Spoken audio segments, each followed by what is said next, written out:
నగదు తక్కువ బంగారం ఎక్కువ. BNR golden diamonds, Vijayawada, Bengaluru, Vizag. ప్రస్తుతం నాతో పాటు ఉన్నారు పెద్ది ఆర్ట్ డైరెక్టర్ అవినాష్ కొల్లా గారు. కథ చెప్పేది ఇప్పుడు ఎయిట్ చేశారా మీరు కూడా? మామూలు కాదు, ఆల్మోస్ట్ ఒక చెప్పిన 20 minutes వరకు నేను ఏంటి కథ ఇలా ఉంది ఏంటి అనే ఒక షాక్ మూడ్లో ఉన్నాను. But what was your first reaction అలా గద పట్టుకొని సెట్ లో చూసినప్పుడు? ఆ రోజు అసలు మాకు మాటలు లేవు. ఓవరాల్ గా అయితే హనుమాన్ చూసినట్టే ఉంది. Yes, absolutely. చరణ్ షేర్ చేసుకున్నారండి మీతో, వాళ్ళ ఇంట్లో దేవుడి గదిలో హనుమాన్ మీద సన్ రైజ్ అంటే ఎస్పెషల్లీ అదే రోజు వచ్చి అవి పడతాయి అంట, లేకపోతే రెగ్యులర్ గా వచ్చి పడుతుందంట? రేస్ అయితే పడతాయని తెలుసు. ఎంత పెద్ద సెట్లు వేశారు, ఎన్ని సెట్లు వేశారు? ఆల్మోస్ట్ నేను సెట్లకే 100 కోట్లు అయిందని విన్నాను. అలా నంబర్ డిఫైన్ చేయలేం కానీ 100 కోట్లు. సో ఇవి గంటలు ఇట్లా ఇవన్నీ అతనికి బ్యాక్గ్రౌండ్ ఒకటి ఉంటుందండి, ఆ హీరో క్యారెక్టర్కి. ఆ బ్యాక్గ్రౌండ్ బేస్డ్ మీద వచ్చే డీటెయిల్స్ ఇవన్నీ. నా లైఫ్లో నేను 10 ఏళ్ళ నా కెరియర్లో నేను నరేషన్లోనే షాక్ అయిన కదా Peddi. What do you want to say to the Ram Charan fans and Mega Power fans? Records wise వీటి వైజ్ నేను నంబర్స్ మాట్లాడను కానీ it will make a history for sure. Hi hello, welcome to Suman TV. నేను మీ Roshan. So ప్రస్తుతం నాతో పాటు ఉన్నారు Peddi art director Avinash Kolla గారు. నమస్తే అండి. ఏంటి టెన్షన్ మీకైతే ఏమి ఉండదులే, డైరెక్టర్కో హీరోకో ప్రొడ్యూసర్స్కో ఉంటుంది. ఇలా ముగ్గురికి ఎక్కువ టెన్షన్ అనుకుంటా. ఆల్మోస్ట్ అందరికి ఉంటుందండి, కాకపోతే వర్క్ మాదే అయిపోతుంది. సో మేమే ఎక్కువ టెన్షన్ పడతాం, అందరు బిజీగా ఉంటారు లాస్ట్ వరకు. మేము పోస్ట్ ప్రొడక్షన్ అంతా ఫ్రీగా ఉండటం వల్ల ఇంకా ఎక్కువ టెన్షన్ ఉంటుంది. ఓకే. సో పెద్ది గ్లిమ్స్ వచ్చినప్పుడు రామ్ చరణ్ గదదునా అదేనా సేమ్? అంటే డమ్మీలే, ఇది ఆయన వాడింది రీల్ ఆయన వాడింది. ఆల్మోస్ట్ అంటే డమ్మీ చేసాం కానీ ఫుల్ డమ్మీ కాదు, ఒక 15 kgs వచ్చేలా చేసుకున్నాం. ఓకే, అంటే కొంచెం వెయిట్ కావాలి కాబట్టి. ఓకే. అదే కొంచెం ఈ బైసెప్ కనపడాలంటే ఆ మాత్రం వెయిట్ ఎత్తాలి కదా. ఓకే, ఎన్ని రెడీ చేశారు అవి? అది ఆయన వరకు ఒకటే పీస్ రెడీ చేసాం. వుడ్ ఏంటండి అది? చాలా షైనింగ్ గా ఉంది అసలుకి. పాలిష్ జనరల్గా కుస్తీ చేసే వాళ్ళు వీళ్ళందరూ చాలా నీట్గా పెట్టుకుంటారండి. వాళ్ళ ఎలిమెంట్స్ అవ్వచ్చు, ఏదైనా అవ్వచ్చు. ఓకే, ఇట్స్ మోర్ ఆఫ్ గాడీ లాగే డీల్ చేస్తారు. వాళ్ళ కింద చేసే మట్టిలో కూడా పసుపు, నెయ్యి ఇట్లాంటి ప్రాసెస్ అంతా చేసి చేస్తారు. సో వాళ్ళకి అది respectful thing. So well maintain ఉంటాయి, అందుకోసం కొంచెం బాగా నీట్గా మెయింటైన్ చేసి పాలిష్ అయ్యి పెట్టుకున్నట్టు పెట్టాం. రోజ్ వుడ్ జనరల్గా రోజ్ వుడ్, బాల్సా వుడ్స్ ఇవన్నీ వాడతారు, మనం సినిమాటిక్ వుడ్ వాడాము. Cinematic wood. రియల్గా అయితే రోజ్ వుడ్ ఎక్కువ వాడతారు. Rosewood, teak. ఆల్మోస్ట్ ఈ ఫస్ట్ గ్లిమ్స్ చూడగానే ఆల్మోస్ట్ ఫ్యాన్స్కి అయితే ఫుల్ పండగ. కొంచెం డేట్ అనౌన్స్మెంట్ మళ్ళీ ముందుకు వెళ్ళిపోయింది అనేది ఒక చిన్న నిరుత్సాహం ఎనీహౌ. బట్ ఎక్కడికో వెళ్ళిపోయింది. అంటే ఆల్రెడీ గ్లోబల్ స్టార్ ఇచ్చేసారు రామ్ చరణ్కి. అంటే సినిమాకి కొత్తగా ఏమి ఇవ్వడానికి ఏం లేదు, already global mega power star అయిపోయారు. సో ఈ సినిమా తర్వాత కొత్త టైటిల్ ఏమి ఇద్దాం అసలుకి? యూనివర్సల్ స్టార్ అని ఇద్దాం. సో ఇచ్చేసారు, అయిపోయింది. జస్ట్ క్యాజువల్గా చెప్తాను. బట్ చాలా కొత్తగా ఉంది, ఎందుకంటే స్పోర్ట్స్ ఇంత పెద్ద డ్రామా పిక్చర్ ఏది రాలేదు కూడా స్పోర్ట్స్కి సంబంధించి. అంటే నార్త్లో మనం బాలీవుడ్లో చూసాం కానీ ఏమనిపించింది సార్ కథ విన్నప్పుడు? మీకు ఫుల్ వెయిటేజ్ అనిపించిందా క్యారెక్టర్ కానీ, లేకపోతే ఎంటైర్ స్టోరీ కానీ? Not only Ram Charan's character, remaining other characters కూడా. ఓవరాల్గా కథ ఈజ్ వెరీ ఎమోషనలీ రూటెడ్ అండి. ఎమోషన్స్ ఏవైతే ఈ కథలో ఉంటాయో భయంకరంగా గ్రౌండ్ లెవెల్ రూటెడ్ ఉంటాయి, ఈజీలీ కనెక్ట్ అయిపోతాం. ప్రతి క్యారెక్టర్కి, ప్రతి క్యారెక్టర్ ఎమోషన్కి ఈజీగా ఆడియన్స్ అనే వాళ్ళు కనెక్ట్ అయిపోవడం జరుగుతుంది. సో టోటల్ ఆ సినిమా ట్రావెల్ ఆఫ్ జర్నీలో ప్రతి ఆడియన్స్ ట్రావెల్ అవుతాం.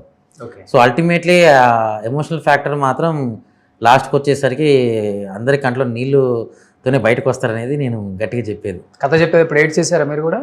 ఎస్, మామూలు కాదు, ఆల్మోస్ట్ ఒక చెప్పిన 20 minutes వరకు నేను ఏంటి కథ ఇలా ఉంది ఏంటి అనే ఒక షాక్ మూడ్లో ఉన్నాను. స్పోర్ట్స్ డ్రామాలో అంత ఎమోషనల్ ఏముంటుంది సార్? ఎలిమెంట్ జర్నీ అండి, it's all about journey. Sports ఏముందంటే అదే 6, అదే 4, అదే గెలుపు, అదే కుస్తీ. But what is the difference is the emotion. లగానికి ఒక ఎమోషన్, అలాగే దీనికి ఒక ఎమోషన్, ప్రతి దానికి ఒక ఎమోషన్ ఉంటుంది కదా. So emotion is something which will be a different experience. కానీ ఇప్పుడు బుచ్చిబాబు రామ్ చరణ్తో సినిమా చేస్తున్నారని అనౌన్స్మెంట్ వచ్చిన తర్వాత అంత ఊపైతే రాలా. టు బి ఫ్రాంక్ మాట్లాడుకోవాలి కదా కొన్ని. ఉప్పెన తీశారు, ఉప్పెన తర్వాత ఒక 4 years గ్యాప్, మధ్యలో ఒక 2-3 పిక్చర్స్ ది బెస్ట్ చేశారనుకోవడానికి కూడా లేవు, ఓన్లీ ఉప్పెన. అది కూడా అతను కూడా డెబ్యూ ఫిలిం. చూస్తే ఒక్కసారిగా పెద్ది. మీకు కూడా కొంచెం అనిపించుంటుంది అదేంటి రామ్ చరణ్ గారు ఇప్పుడు గ్లోబల్ స్టార్, పెద్ది, బుచ్చిబాబు, రిస్కా, అవసరమా, ఎందుకని అది కొంచెం కథ వెనక ముందు అనిపించుంటుంది కదా. చిచ్చి అసలు అలాంటిది ఏం లేదండి. ఏమండి, నోబడీ ఈజ్ చిన్నగా చూడాల్సిన అవసరం లేదు. బికాజ్ నేను చాలామంది ఫస్ట్ టైమర్స్తో వర్క్ చేశాను, చాలామంది దీంతో వర్క్ చేశాను. ఇప్పుడు ఫస్ట్ ఆఫ్ ఆల్ నేను జడ్జిమెంట్ కాదు కదా, నేను బుచ్చి కథ చెప్తే ఈ కథ బాగుందా లేదా నేను ఇంకోళ్ళు చెప్పే స్టేజ్ కాదు. హీరో గారు ఓకే చేసిన కథని నేను విన్నాను.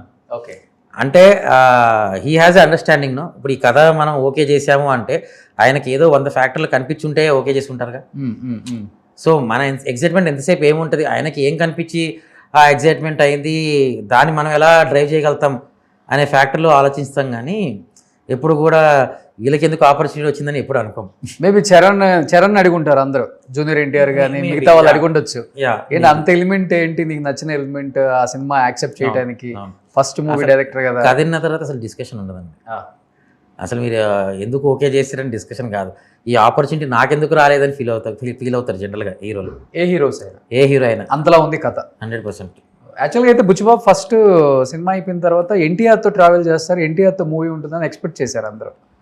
కరెక్ట్. అంటే ఐ డోంట్ నో, అంటే సేమ్ కథ కాదా అని నాకు ఐడియా లేదు. మేబీ అయ్యి ఉండొచ్చు కదా సేమ్, మేబీ. సో మేబీ నాకు అనిపించింది అంటే ఇలాంటి స్టోరీ అంటే ఫస్ట్ గ్లిమ్స్ వచ్చినప్పుడు అనిపించింది ఎన్టీఆర్ గారికి ఇలాంటి బాగా యాప్ట్ అవుతుందేమో, బుచ్చిబాబు గారు అందుకు రెడీ చేసుకున్నారేమో, ఎన్టీఆర్తో సినిమా తీయాలనుకున్నారేమో, ఆయన డేట్స్ అడ్జస్ట్ అవ్వలేదేమో. ఇప్పుడు ఆయన కూడా ఎక్కువ డేట్స్ ఏదో ప్రాబ్లం వల్లే చేంజ్ అయిందని తెలుసు, బట్ సేమ్ కథ కాదా అనేది నాకు తెలియదు. Okay okay. సో ఒక టాప్ 5 ఆర్ట్ డైరెక్టర్స్, ఇప్పుడు బిఫోర్ ఆర్ట్ డైరెక్టర్స్ అనేవాళ్ళు ఇప్పుడేమో ప్రొడక్షన్ డిజైనర్స్ అని చెప్తున్నారు.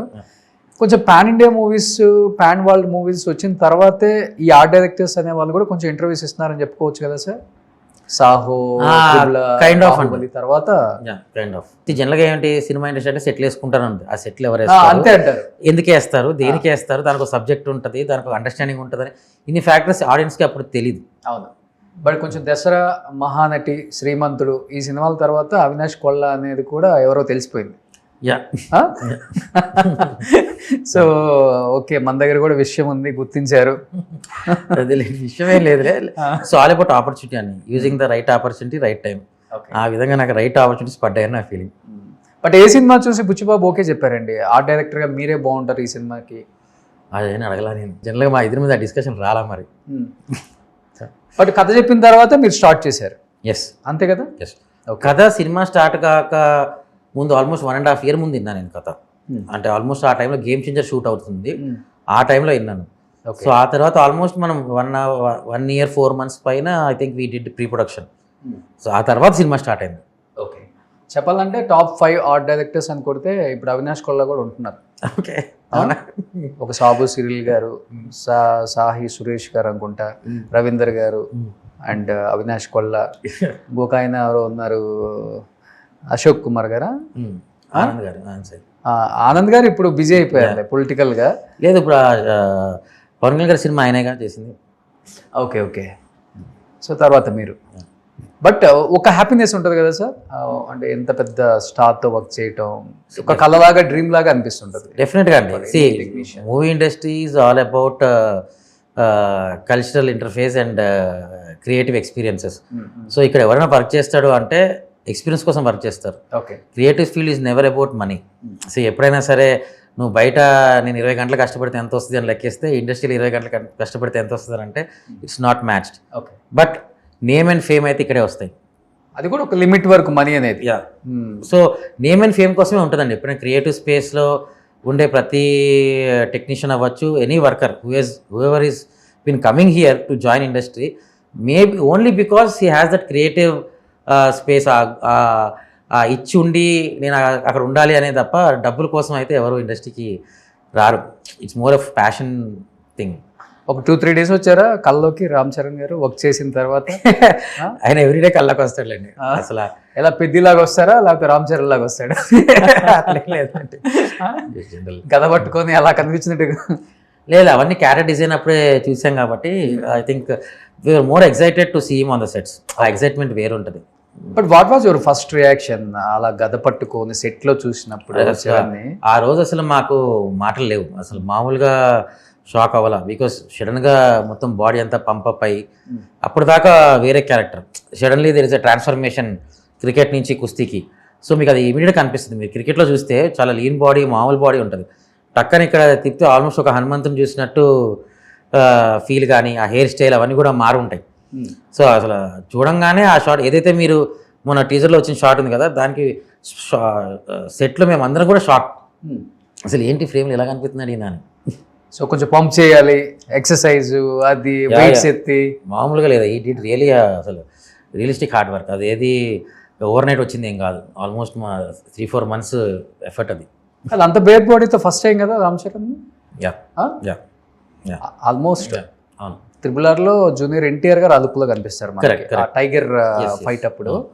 So as it is same. Yes correct, ఇదే ఫస్ట్. కొంచెం ఏమన్నా అంటే హీరోస్, మన హీరోస్ ఎట్లా ఉంటారంటే పైన షర్ట్ తీయడానికే చాలా షైగా ఫీల్ అవుతారు. మీరు చూసుకుంటే బాలీవుడ్ స్టైల్ బట్టలు బాలీవుడ్ స్టైల్. సో చరణ్ గారు ఏమైనా ఇబ్బందిగా ఫీల్ అయినట్టు కానీ, కంఫర్ట్ గా లేని విధంగా, లేకపోతే టేక్స్ ఎక్కువ కావటం, లేకపోతే ఎక్కడ ఉంటుంది కదా ఒక చిన్నది. ఐ డోంట్ నో అంతకుముందు సినిమాల గురించి కానీ, గేమ్ చేంజర్ ఈ సినిమా 2 చూశాను కదా. Rangasthalam was something I was really shocked regarding his performance. And it's not like I'm the judge, whole world spoke about it. ఆ తర్వాత ప్రతిసారి ఫ్రేమ్లో చూసినప్పుడు ఒక స్పెల్ బౌండ్ ఫీలింగ్తో నేను చూస్తున్నా తప్ప ఎవ్రీథింగ్ షాకింగ్. ఏ సీన్ మ్యాచ్ కాదు కదండి. ఈ సీన్ ఏంటి ఇలా చేశాడు, ఆ సీన్ ఏంటి అసలు క్యాజువల్గా ఇలా డీల్ చేశారు, అరే భలే వర్కౌట్ అయింది ఈ షాట్. ఈ ఎగ్జైట్మెంట్లు ఎక్కువ. ఓకే ఓకే, రియల్గానే హనుమంతుడు కనిపిస్తారు. అసలు మామూలుగా ఉండదండి. మీరు సినిమా చూస్తారు కదా, తెలుస్తుంది కదా విజువల్గా. ఎందుకంటే వాళ్ళ ఫాదర్ కూడా హనుమాన్ భక్తులు. సో యాజ్ ఇంకా చరణ్ ఈ సినిమా మొత్తంలో కూడా మీకు నియర్లీ ఒక 5-6 వెరైటీస్ ఆఫ్ హనుమంతులు బ్యాక్గ్రౌండ్లో కనిపిస్తూ ఉంటారు. ఒక్కొక్క ఊరికి సంబంధించిన ఒక హనుమంతుడు లాగా బ్యాక్గ్రౌండ్. ఇట్స్ లైక్ స్టోరీకి సంబంధం లేదు కానీ మీకు తెలుస్తుంటుంది, ప్రతి దగ్గర ఆంజనేయ స్వామి కనిపిస్తూనే ఉంటారు. కానీ ఎప్పుడైనా చరణ్ షేర్ చేసుకున్నారండి మీతో, వాళ్ళ ఇంట్లో దేవుడి గదిలో హనుమాన్ మీద సన్ రైజ్ అంటే ఎస్పెషల్లీ అదే రోజు వచ్చి అవి పడతాయి అంట, లేకపోతే రెగ్యులర్గా వచ్చి పడుతుందంట? అంత డీటెయిల్ ఇన్ఫర్మేషన్ లేదు, బట్ రేస్ అయితే పడతాయని తెలుసు. పర్టికులర్ రోజు అవన్నీ ఐడియా లేదు. I never check like that. అతను ఎంత బాగా నమ్ముతారు? వాళ్ళ ఫాదర్ నమ్మినట్లే ఉంటుందా హనుమంతుడిని నమ్మటం, లేకపోతే? ఆయన నాకు తెలిసి ఆయన ఛాన్స్ ఇస్తే 365 days మాలలో ఉంటారు. ఏదో సిచ్యువేషన్ తప్పక అప్పుడప్పుడు నాకు తెలిసి మాల తీయాల్సి వచ్చినప్పుడు తీస్తున్నారేమో, కానీ ఐ థింక్ అంతా డివోషన్ అయింది. చెప్పులు కూడా వేసుకోరు ఆయన. మాల్లో ఉంటారు ఆయన 365 days మాలనే ఉంటారు. కాన్పట్ సిచ్యువేషన్ ఇప్పుడు మాల తీయాలో లేకపోతే ఏదన్నా వర్క్ వేరేది ఉందో ఎక్కడికైనా వెళ్ళాల్సి వస్తే తప్ప I think he prefers to be spiritual soul. మనం కొంతమంది సెలబ్రిటీస్ని చూస్తుంటాం కదా, వాళ్ళు యూజువల్గా కొంచెం నడిచేటప్పుడు ఇబ్బందిగా ఉంటుందని చెప్పులు వేసుకుంటారు. బట్ చరణ్ గారు అసలు వెరీ నో వే, వేసుకుంటే నిష్ఠగా వేసుకోవాలి, లేకపోతే లేదు ఆయన పాలసీ. అదొకటి బాగా అబ్జర్వ్ చేస్తాం అందరం కూడా. గ్రేట్ అది. ఇప్పుడు ఆల్మోస్ట్ ఇన్ని రకాల గదలు ఇవన్నీ నథింగ్ అండి. ఇంకా సినిమాలో కనిపిస్తాయి, ఎక్కువ రివీల్ చేయకూడదు అని చెప్పి మేము మెయిన్ వరకే పెట్టాం. ఇప్పుడు ఇది సినిమాలో వాడిందా అండి? ఇది డమ్మీ, సినిమాలో వాడింది చరణ్ గారి దగ్గరే ఉంది. మొన్న గిఫ్ట్ ఇచ్చాం కదా ఆ క్రికెటర్. అవునవునవును, అది ఒరిజినల్ గిఫ్ట్ ఇచ్చింది. ఇప్పుడు ఇదేంటి రియల్ టైగర్? అన్ని ఫేక్ బట్ లుక్, అది లుక్ కోసం అంతే. సో ఇవి గంటలు ఇట్లా ఇవన్నీ అతనికి బ్యాక్గ్రౌండ్ ఒకటి ఉంటుందండి ఆ హీరో క్యారెక్టర్కి. ఆ బ్యాక్గ్రౌండ్ బేస్డ్ మీద వచ్చే డీటెయిల్స్ ఇవన్నీ. ఓకే. అప్పుడు ఒక్కొక్కది ఒక సెంటిమెంట్ ఉంటుంది. ఆ ట్రైబల్ ఇన్కార్నేషన్స్ అవ్వచ్చు, మన ఓమన్ రాసుకుంటాం బ్యాట్ మీద, స్టిక్కర్లు వేసుకుంటాం, ఆ కైండ్ ఆఫ్ అడాప్టేషన్ కోసం. సో ఇక్కడ శివలింగాలు అండ్ కింద డ్రమ్, మిడిల్ డ్రమ్. అది శివలింగాలు కాదు, మోర్ ఆఫ్ ట్రైబల్ అవి టాటూ టైప్ ఫీలింగ్స్ అండి. ఓకే. దానికి లైక్ బ్యాలెన్స్ ఆఫ్ లైఫ్ అనే ఒక మీనింగ్ వచ్చేలాగా. Okay okay. సో సెంటిమెంట్గా ఇవన్నీ ఎస్ మనం తాయెత్తులే కడుతుంటాం కదా, కట్టుకుంటాము, స్టిక్కర్లు అంటించుకుంటాము, రకరకాలు చేసుకుంటుంటాము. ఓకే. సో ఇవన్నీ కూడా ఆల్మోస్ట్ గేమ్లో as part of. Yes okay, ఎన్ని ఇరిగిపోతాయండి హీరో కొడితే ఇవన్నీ? అబ్బో ఫైట్లో తెగరిపోయేది, ఫైట్లో తెగరిపోతూ ఉంటాయి సింగిల్. ఎందుకంటే మనం ఎక్కువ దెబ్బ కూడా తగలకుండా ప్లాన్ చేయాలి కదా, అవును, దాన్ని బట్టి. సో ఇవి కూడా అంతా రోజ్వుడ్? ఎస్, కొన్ని ఫైబర్ ఉన్నాయి, కొన్ని వుడ్ ఉన్నాయి, మిక్స్ అండ్ మ్యాచ్. అంటే యూజబిలిటీ బట్టి. అవును. బ్యాక్గ్రౌండ్లో యూజ్ చేసేది ఫైబర్ వాడతాము, ఫోర్గ్రౌండ్లో యూజ్ చేసేది వుడ్ వాడతాము. So will change different materials. So ప్రతి సినిమాలో నాకు తెలిసి ఆర్ట్ డైరెక్షన్ కూడా చాలా ఇంపార్టెంట్ ఇప్పుడు ఇలాంటి సినిమాలకి ఎస్పెషల్లీ. బట్ మీరు చాలా కష్టపడి ఉంటారు ఒక్కొక్క సెట్ వేయటానికి. ప్రీవియస్గా నాకు తెలిసి దసరాలో రావణాసురావు సెట్ వేయటానికి చాలా కష్టపడ్డారని విన్నాను నేను. ఆల్మోస్ట్ ఆ సెట్ ఒక 60-70 లక్షలు అయిందని కూడా విన్నాను సార్. Is it right? అదేంటి చాలా పెద్ద స్టాచ్యూ అది. విజువల్గా మీరు చూస్తే almost it's like 6th floor building అంత హైట్. ఓకే. సో అంత పెద్ద స్టాచ్యూకి వెయిట్ ఎంత వస్తుంది, ఆ వెయిట్ నిలబెడాలంటే ఎంత పెద్ద స్ట్రక్చర్ సపోర్ట్ కావాల్సి వస్తుంది, ఇవన్నీ ఫ్యాక్టర్స్ వల్ల జరిగింది. అంటే ఇట్స్ టోటల్ సీక్వెన్స్ కాస్ట్, అది నాట్ ఓన్లీ రావణాసుర కాస్ట్ కాదు, సీక్వెన్స్ కాస్ట్ అది. ఇంకొకటి నాని మూవీలో శాంసంగ్ రాయ 8 కోట్లు అయింది. 8 కోట్లు సెట్కి? ఒక సెట్ కాదండి, ఓవరాల్ ఇఫ్ యూ సీ ఆ టెంపుల్ సెట్ ఒకటి ఉంటుంది. It was spread on nearly 8 acres ఎంతలో వేసాం. ఓకే. సో ఎడిటింగ్లో సినిమాలో ఆల్మోస్ట్ 50% ఆఫ్ సెట్ కూడా కనపడదు దాంట్లో. మీరు చూసేది only 50% of the set. Okay. Number of scenes cut అవ్వడం వలన అవన్నీ వెళ్ళిపోయినాయి. అదేంటంటే మొత్తం ఆ స్టోన్ ఫీల్ లాగా కాకుండా కలకత్తా బేస్డ్ అయ్యేసరికి మట్టి పిల్లర్స్ లాగా డీల్ చేయాల్సిన ఇది ఉంది. So we had to do it in the texture. Okay. So అందుకోసం దానికి అంత అయింది. అండ్ ఆల్మోస్ట్ సెకండ్ హాఫ్ అంతా సినిమా దాంట్లోనే ఉంటుంది కదా. బట్ ఇంకా ఎస్పెషల్లీ ఇలాంటి స్టార్ మూవీస్ అంటే స్టార్ హీరోస్ సినిమాలు అంటే కొంచెం జాగ్రత్త ఎక్కువ తీసుకోవాలి.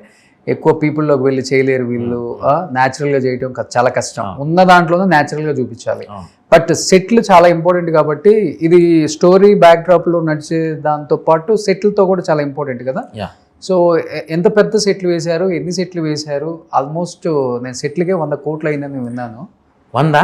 నో అండి, 100 కోట్లు అంటే then what is the movie ratio? No it's not like that. It's అలా నంబర్ డిఫైన్ చేయలేం, కానీ 100 కోట్లు కాదు. I think 10% or 20% of what might have happened. అంత 100 కోట్లు సెట్ ఖర్చు పెట్టేస్తే సినిమా ఏముంది? I think it's VFX film లాగా అయిపోతుంది. సో 24 sets దాకా వేసాం. 24 సెట్లు?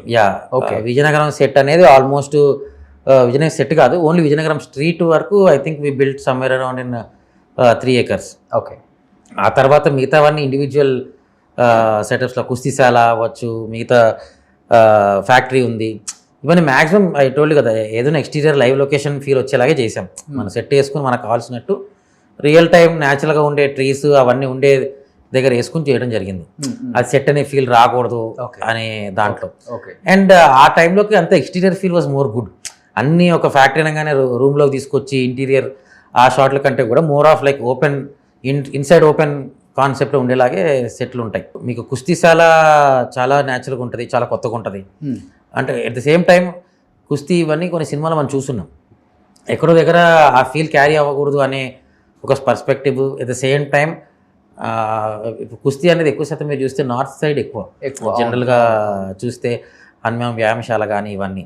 సో దాన్ని మనం ఒక తెలుగు దానికి ఎలా అడాప్ట్ చేయగలుగుతాం, ఒక తెలుగు రీజియన్లో ఎలా ఉండగలుగుతుంది అనే ఒక ఫ్యాక్టర్స్ ఇవన్నీ కన్సిడర్ చేసాం. సో ప్రతి సెట్కి ఒక ఎగ్జైట్మెంట్ ఉందండి. ఫస్ట్ ఫ్యాక్టరీ ఒకటి, ఆ తర్వాత మళ్ళీ మీకు కుస్తీశాల అవ్వచ్చు, ఇంకా వేరే అదర్ సెట్స్ ఏవైతే ఉన్నాయో అవన్నీ నేను నేమ్స్ చెప్పలేను, కానీ మీకు you will be seeing it. ఒక 10 సెట్లు అయితే భారీ సెట్లు అయి ఉంటాయి. యా అంతే కదా. భారీ అంటే అవసరం మించి, అవసరం వరకే ఉంది కానీ అవసరం మించి ఏం లేదు. One of the biggest set is Vizianagaram స్ట్రీటే, మిగతావన్నీ క్యూములేటివ్ సెట్స్ అవి. బట్ చరణ్ గారు వచ్చారా, ఆయన డైలాగ్స్ చూసుకున్నారా, షార్ట్ చేశారా, వెళ్ళి క్యారవాన్లో కూర్చున్నారా, ఇలానే ఉంటారా? లేకపోతే ఇలాంటివి సెట్ ఎలా ఉంది, ఎలాంటివి యూజ్ చేస్తున్నారు, ఇలాంటివి పట్టించుకుంటారా? అన్నీ చూస్తారండి, అన్నీ అడుగుతారు. దేంతో చేసాము, ఎలా చేసాము, ఎంత టైం పట్టింది, ఎందుకు చేసాము. ఎనీథింగ్ క్యూరియస్ విల్ ఆస్క్, ఇదేంటి ఇలా డిఫరెంట్గా ఉంది, ఎందుకు చేశారు. ఇప్పుడు ఫోటో ఫ్రేమ్స్ కానీ అవన్నీ చాలా ఇంట్రెస్టింగ్ ఎలిమెంట్స్, చాలా డీటెయిలింగ్స్ చేసాం కుస్తీలో కూడా. సో అండర్ గ్రౌండ్ కుస్తీ లాంటివి చేసాము. సో అవన్నీ లైటింగ్ అడ్వాంటేజ్ లాగా ఉండేలాగా సెట్స్ అవన్నీ చేయడం జరిగింది. సో ప్రతి సెట్ ఆయన డెఫినెట్గా వచ్చి అడిగి తెలుసుకుంటారు, ఏది ఎందుకు వేసాము ఇక్కడ స్పెషాలిటీ ఏంటి, ఎందుకు వేయడం జరిగింది, ఏదైనా కానీ చెక్. ఆయనకు నచ్చిన ఐటమ్ ఏంటి? గద అయినా, గద కాకుండా ఇంకేదైనా బాగా నచ్చిందా? ఆయన కొండ కింద ఊరుకి ఆయన కుస్తీకి he was very excited okay. ఓవరాల్గా ఈ 2 సెట్స్కి. అండ్ ఫస్ట్ వేసిన ఫ్యాక్టరీ సెట్ అయితే అసలు whole unit thought that it was existing factory, అక్కడ ఆల్రెడీ ఫ్యాక్టరీ ఉంది, అందుకోసం మనం వెళ్ళి షూట్ చేస్తున్నాం అనుకున్నాం. అదేంటంటే చెరుకు పొలాల మధ్యలో వేసాం న్యాచురల్గా ఉండేలాగా. సో నో మైసూర్లో. ఓకే. హైదరాబాద్లో మనకు చెరుకు దొరకలేదు, అందుకోసం మైసూర్లో చేయడం జరిగింది. సో అది అసలు యూనిట్ వాళ్ళకే ఎవరికి డౌట్ రాలేదు అది సెట్ అని అంటే దాన్ని బట్టి చూసుకోండి. ఓకే. సో అలా ఒక్కో దానికి ఒక స్పెషాలిటీ వర్కౌట్ అయిందండి. ఆల్మోస్ట్ ఇది ఈ కుస్తీ పడే శాండ్ అది ఉంటుంది కదా, దాంట్లో మండు టెండలు ఉంటాయి కదా అసలు చేసేటప్పుడు, కింద మాడిపోతున్నాయి, ఒళ్ళంతా మాడిపోవటం, అవును అసలు బొబ్బలు అయిపోయింది, బొబ్బలు వచ్చినాయి అని విన్నాను నేను. అవును. అండ్ సమ్మర్ స్టార్ట్ అయిపోయింది, ఇంకా పీక్ సమ్మర్ లాగా ఉండింది, టార్చర్. అండ్ డెఫినెట్లీ ఇండోర్ కాదు, అన్ని అవుట్డోర్ సెట్లు వేయడం వలన you have to face the sun, you have to face the heat. అదేమి దాక్కునేది కాదు. చరణ్ గారి కూడా కింద కాళ్ళకి బొబ్బలు వచ్చేసాయా? వచ్చాయి, అయినా చేశారు. అంటే అది ఆల్మోస్ట్ మనం క్రిటికల్ టైం లైన్లో ఉన్నామండి. ఆ టైంలో ఆర్టిస్ట్ డేట్స్ అవన్నీ మనం సెట్ అయినాయి. సో ఆ టైంలో చేస్తే తప్ప అవ్వదు. So even if you see మధ్యలో ఇంజరీ జరిగినప్పుడు కూడా ఆయన immediately next day he directly came to sets again. Okay. ఎందుకంటే స్కోప్ లేదు, అండ్ ఆ విధంగా ఈజ్ వెరీ వెరీ సపోర్టివ్. ఓవరాల్గా అయితే హనుమాన్ చూసినట్టే ఉంది. Yes absolutely, you will feel it. Ram Charan చూస్తున్నా ఆ ఫ్రేమింగ్ కానీ ఏదైనా కానీ మీకు నేను చెప్తున్నా, టీజర్ చూడండి, మీరు టీజర్ చూసిన తర్వాత మీకు తెలిసిపోద్ది సినిమా ఏంటని. ఓకే. సో ఆఫ్ స్క్రీన్ చాలా తక్కువ మనకు తెలుసు చరణ్ గారి గురించి, బట్ ఆన్ స్క్రీన్ తెలుసు. బట్ ఆఫ్ స్క్రీన్ కొంతమంది చెప్తుంటారు వాళ్ళ ఫాదరే అనుకుంటే వాళ్ళ ఫాదర్ని మించి మంచితనంలో 100కి 100 వేయచ్చు. 100 కాదు 10,000 వేసుకోండి, 10,000 వేసుకోవచ్చు. బాగా నచ్చిన క్వాలిటీస్ ఏంటి మీకు చరణ్ గారిలో? He will take care of every one అండి. ఆయన అసలు వీడు ఏం చేస్తున్నాడు, ఎందుకు చేస్తున్నాడు, ఏంటి, ఎనీ ప్రాబ్లం, ఎవరికి ఏ ప్రాబ్లం వచ్చినా సరే హీ విల్ ఎక్స్టెండ్ సపోర్ట్. మీరు చూస్తే ఎవరిని వచ్చినా ఎంకరేజ్ చేస్తారు ఆయన. ఎవరు వచ్చి ఏది ఓపెనింగ్ చేద్దామన్నా ఆయన సపోర్ట్ ఆయనకి ఇస్తాడు. ఎవరు ఎక్కడికి రమ్మన్నా చేస్తారు. హెల్త్ వైజ్ అవ్వచ్చు, మిగతా సపోర్ట్స్ అవ్వచ్చు, ఏది ఉన్నా ఆయన అప్రోచ్ అయితే ఆయన ఏ రోజు నువ్వని ఓకే చూద్దాంలే అనే పర్స్పెక్టివ్ చూడాల. Will make sure it is done. 10 సార్లు చెక్ చేస్తారు, అయిందా లేదా, జరిగిందా లేదా. ఆ విధంగా is down to earth, very humble and really caring person. నిజంగా ఆయనకు నచ్చితే మాత్రం మన గుండెలో పెట్టుకుని చూసుకుంటాడు. సో అవినాష్ కొల్లా బాగా నచ్చారా? Yeah definitely. కాదు, కొన్ని సినిమాలు ఏమో జాబ్ సాటిస్ఫాక్షన్ ఇస్తాయి, కొన్ని జాబ్ సాటిస్ఫాక్షన్ ఇస్తాయి. ఇప్పుడు పెద్ద బిఫోర్ వరకు మంచి సినిమాలు చేశారు కాబట్టి జాబ్ సాటిస్ఫాక్షన్ ఇచ్చిన మూవీ ఏది, జాబ్ 2 ఇచ్చింది ఏది? సే జనరల్గా ఎప్పుడైనా సరే అండి ఎక్కడో డిస్సాటిస్ఫాక్షన్ ఉంటుంది. ఓకే, మనం ఇంతవరకు చేసాము, ఇంతే ఇచ్చారు, మనం ఇంతవరకు చేసాము. So I don't think creative స్పేస్లో, అంటే especially coming to my this thing production designer wise, నువ్వు వర్క్ చేసిందని డబ్బులు వచ్చినాయా అంటే నేను ఒప్పుకున్నాను, డబ్బులు వచ్చినాయి. బికాజ్ నేను అంతకే ఒప్పుకున్నాను. నేను ఆ సినిమాలో నేనెంత అవుట్పుట్ ఇచ్చాను, నేనెంత న్యాయం చేశాను అనే దానికోసం నన్ను పెట్టుకుంటారు, కానీ డబ్బుల కోసం పెట్టుకోరు. And job satisfaction is never comparative to money అనేది నా personal feeling. Okay okay. So I don't calculate like that, డబ్బులు నాకు ఎంత వచ్చినాయా అనే దానికన్నా. అండ్ ఇండైరెక్ట్గా చెప్పాలంటే ఇప్పుడు ఈ సినిమా 3 ఏళ్ళు చేశాను, ఓకే, డెఫినెట్గా నాకు బెటర్గానే వచ్చి ఉంటుంది కదా, 3 years పని చేశాం కాబట్టి అలా.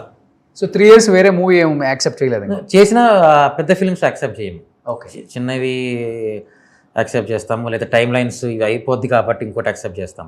ఓకే, ఒకేసారి 2 big ఫిల్మ్స్ జనరల్గా యాక్సెప్ట్ చేయండి. ఓకే. లాస్ట్ 2-3 yearsలో మీకు బాగా పేరు తెచ్చిన మూవీ సార్? లాస్ట్ 2-3 yearsగా బాగా పేరు తెచ్చిన సినిమాలు అంటే దసరా ఉంది, దానికి ముందు మీకు శ్యామ్ సింగ్ రాయ్, దానికి ముందు జెర్సీ, మోస్ట్లీ నానిగారి సినిమాలు అవన్నీ. నానికి ఎక్కువ చేశారు కదా? అంటే నా ఫస్ట్ ఫిలిం కూడా నానిగారితోనే. సో ఆయన నాది జర్నీ కొంచెం సిమిలర్ జర్నీ ఫీల్ లాగా ఉంటుంది. ఓకే. సో ఫస్ట్ సినిమా అంటే నా first cinema as an art director Krishnagaadi Veeraprema కదా? ఓకే. సో అప్పటి నుంచి ఇంకా ఆయనతో కంటిన్యూగా? He is also gentleman. Okay. Chiranjeevi గారితో ఇప్పుడు చేస్తున్నా ఫస్ట్ టైం. ఏ సినిమా? బాబీ చిరంజీవి గారిది. ఓ బాబీ చిరంజీవి గారు. ఓ నెక్స్ట్ లెవెల్ ఉండబోద్ది అది కూడా. నేను ఆయన పని చేయడానికి ఎక్సైటెడ్ ఉన్నా ఫస్ట్. అంతేనా? సో ఆల్మోస్ట్ ఈ గ్యాలరీ అంతా చూసినప్పుడు చాలా న్యాచురల్గా ఉంది సార్. ఆయన కోడి రామ్మూర్తి నాయుడు గారు కానీ, బట్ ఆయన ఇంగ్లో ఉన్నప్పుడు ఆ ఫొటోస్ అంతా ఆయనే కదా అది. రకరకాలు ఉన్నారండి దాంట్లో. మనకి శివరాజ్ కుమార్ గారు ఉంటాయి, వాళ్ళ క్యారెక్టర్స్ ఉంటాయి, మిగతా క్యారెక్టర్స్ ఉంటాయి. అది స్టోరీ చూస్తే మీరు ఫాస్ట్ అని క్యాచ్ చేస్తారు. ప్రస్తుతానికి ఓకే. సో ఆల్మోస్ట్ మన యాక్టర్స్ ని చాలా మంది వాడారు అనుకుంటా వెనక టీమ్ కి. వాళ్ళందరూ ఆల్మోస్ట్ నిన్న మాట్లాడాను అందరితో, ఎండలో అల్లాడిపోయాం. బట్ అంటే సాటిస్ఫాక్షన్ తీసుకొచ్చాము ఫైట్లకి వాటికి. సో వాళ్ళే ఉన్నారు అంటే నోన్ ఫేసెస్ కాకుండా, మెయిన్ లీడ్స్ కాకుండా, whatever other people are there, అందరూ ఒరిజినల్ కుస్తీ ఫైటర్సే. ఓకే. ఆయన ట్రైనింగ్కి సపరేట్ ఒక మాస్టర్ ఉండేవారు. విక్కీ కౌశల్ వాళ్ళ ఫాదర్ దీనికి మొత్తం కుస్తీ అంతా ఆయన డిజైన్ చేశారు. ఓకే. దంగల్కి కూడా ఆయన చేశారు. అవును. బట్ ఫస్ట్ మూవ్ ఇప్పిన తర్వాత పెద్ది, ఇంత పెద్ద గ్లోబల్ స్టార్ని హ్యాండిల్ చేయగలిగారా బుచ్చిబాబు గారు? ఎందుకు చేయలేడండి, ఎందుకు చేయలేడు? ఈ స్మార్ట్ ఇనఫ్. ఏ డైరెక్టర్కైనా అతను కావాల్సింది తెచ్చుకోవాలనే ఎజెండాలోనే వర్క్ చేస్తారు. అండ్ మనోడు అట్లా కాంప్రమైజ్ అయ్యే ఇదేం కాదు. అతనికి కావాల్సింది ఆయన తెచ్చుకున్నాడు, అతనికి కావాల్సింది అతను తీసుకున్నాడు. సో సినిమాలో నో కాంప్రమైజ్ జాబ్ ఎవరి సైడ్ నుంచి అయినా కానీ, డైరెక్టర్ గారి సైడ్ నుంచి అయినా కానీ, ర్యాండీ గారి సైడ్ నుంచి కానీ, ప్రొడక్షన్ డిజైన్ సైడ్ నుంచి కానీ. అండ్ మ్యూజిక్ నేను మాట్లాడడం కూడా అనరుణ్ణి. రెహమాన్ గారి గురించి నేనేం చెప్పగలుగుతాను. So one of the best technicians ఉన్నారు ఈ సినిమాకి. అండ్ ఎవ్రీథింగ్ విల్ వర్క్, అదైతే షూర్. నేను విజువల్ ఎక్స్పీరియన్స్, ఎమోషనల్ ట్రావెల్ అన్నీ దొరుకుతాయి. ఫుల్ మీల్స్ అనిపించిందా ఇప్పుడు చిరంజీవి గారిది శ్రీదేవి గారి కాంబినేషన్ నెవర్ ఫర్గెట్? అట్లనే సేమ్ రామ్ చరణ్ అండ్ శ్రీదేవి గారి కూతురు జాహ్ని కనిపించినప్పుడు స్క్రీన్ మీద రియల్ గా ఏమనిపించింది మీకు? చాలా ఆనందంగా ఉంటుంది, నేత్రానందంగా ఉంటుంది. బికాస్ చాలా మందికి అది favourite on screen couple. So ఇక్కడ కూడా ఎక్కడో దగ్గర కనెక్ట్ అవుతాం కదా, బాడీ లాంగ్వేజ్ కానీ చరణ్ గారి దానికి జాహ్నవికి. సో అది క్యూట్ సీన్స్ చాలా ఉంటాయి వాళ్ళ మధ్య, romantic cute scenes. So Hmm. Overall గా సినిమా అయితే బయటకు వచ్చేటప్పుడు పక్కా ఏడవాల్సిందే, ఎమోషన్ అవ్వాల్సిందే. గ్యారంటీ అండి. రామ్ చరణ్ అంతగా ఏడిపిస్తారు అనమాట. 100%. ఆల్మోస్ట్ రంగస్థలంతో ప్రూవ్ చేసుకున్నారు. అవును. ఇలా కూడా చేయగలడా చరణ్ అని చాలా మంది షాక్ అయిన సందర్భాలు చాలా ఉన్నాయి. దానికి మించి అయితే అవుతారు. దానికి మించి. ఎస్. సో దానికి మించి అయితే హిస్టరీలో నిలిచిపోద్ది సినిమా. 100% అండి. నా లైఫ్లో నేను 10 ఏళ్ళ నా కెరియర్లో నేను కథ ఇని షాక్ అయింది. మంచి మంచి సినిమాలు నేను చేశాను. ఎస్, ఇది వర్కౌట్ అవుద్ది అనే ఫీలింగ్ వేరు, ఏంటి కథ ఎలా ఉందని షాక్ అవడం వేరు. ఓకే. అట్లా నరేషన్లోనే షాక్ అయిన కథ Peddi. So finally June 4th వస్తుంది కాబట్టి Peddi. So what you want to say to the Ram Charan fans and mega power fans? Full plate meals. టీజర్లోనే అది కనిపిస్తుంది. Teaser is very soon 18th release ఉంది. ఆ తర్వాత సినిమా ఎక్స్పెక్టేషన్స్ అసలు never before never after. Records wise వీటి వైజ్ నేను numbers మాట్లాడను కానీ it will make a history for sure. 2,000 కోట్ల కలెక్షన్స్ అవన్నీ నేను మాట్లాడను కానీ నేను చెప్తున్నా, అంటే నాకు ఐడియా లేదండి హౌ ఫైనాన్షియల్. మరి మీరు యూనివర్సల్ స్టార్ అవుతారు అన్నారు కాబట్టి 2,000 మినిమం రావాలి కదా. అది మీరు ఎట్లైనా డిఫైన్ చేసుకోండి. సూపర్. ఎనీహౌ మీరు అన్నట్లుగానే జాబ్ సాటిస్ఫాక్షన్ కాదు, జాబ్ సాటిస్ఫాక్షన్ సినిమా తీశారు కాబట్టి సినిమా సూపర్ డూపర్ హిట్ అవుతుందని అందరూ ఎక్స్పెక్ట్ చేస్తున్నారు. అదే అవ్వాలని మనస్ఫూర్తిగా కోరుకుంటున్నాను. థ్యాంక్ యూ సో మచ్ అండి. Thank you. సుమన్ టీవీలో మీ పర్సనల్ అండ్ బిజినెస్ ప్రమోషన్స్ కోసం కింది నెంబర్కి కాంటాక్ట్ చేయండి.